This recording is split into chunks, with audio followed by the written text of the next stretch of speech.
my name is Enya Laxen and I go to La Petasuna School in San Sebastian.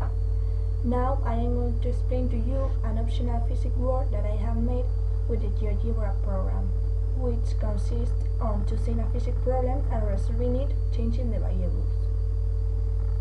The problem that I have chosen consists on an alpha particle that is moving in x direction with a speed of 25,000 meters per second.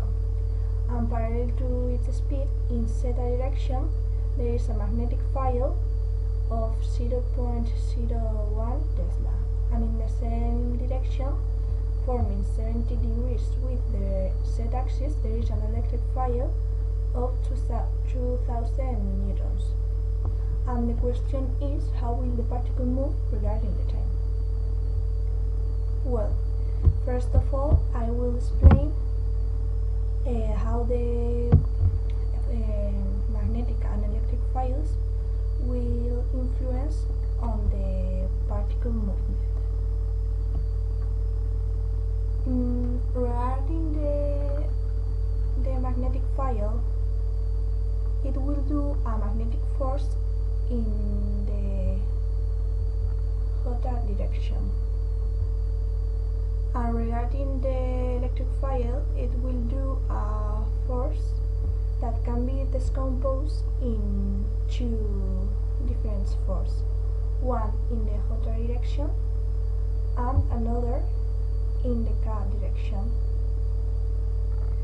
And like the particle has an initial speed, it will move in circles in the plane of EI hotter, and with a straight movement in the z-axis.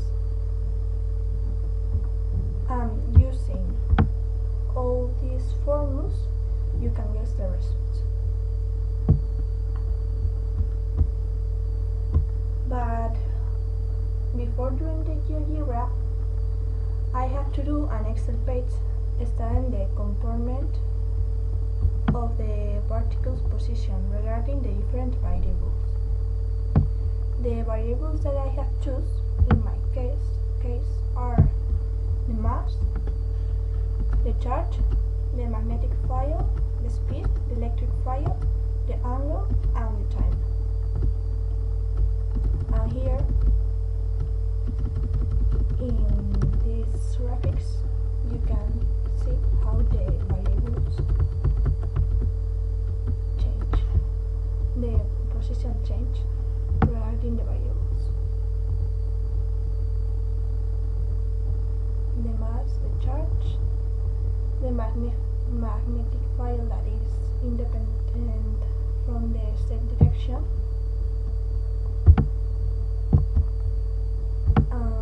the speed 2, the electric field, the angle that from -90 to 0 increase the z position, and from 0 to 90 decrease. The time that in zeta direction the result grows exponentially with the time.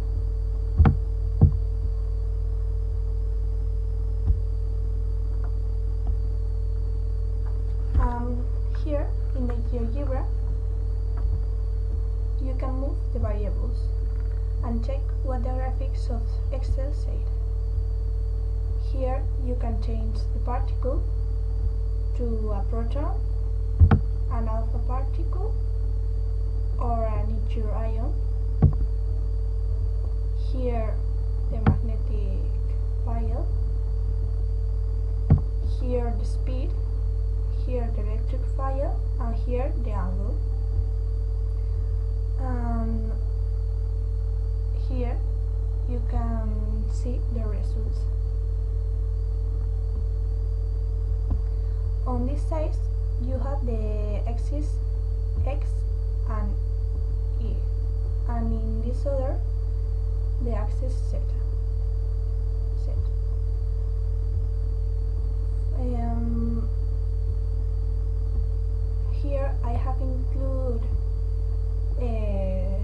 buttons, one to start and another to reset. And here with this button you can pause the animation when you want. Now we will see the particle movement. But first I have to say that I had included these two buttons to zoom and see better the movement.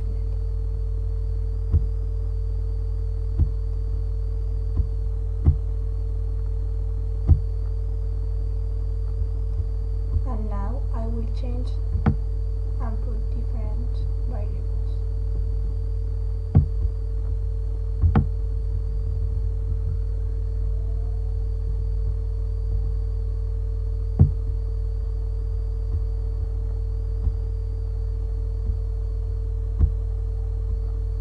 Here in the Z axis you can see that if the angle is 90, the particle won't move.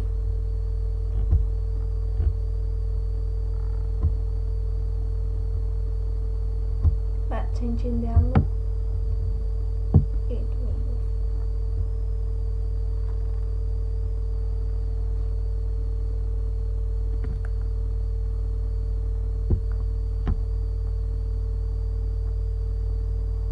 And respect to the vectors, I have to make them smaller than they were,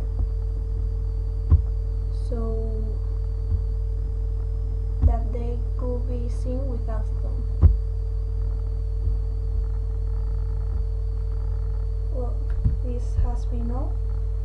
I hope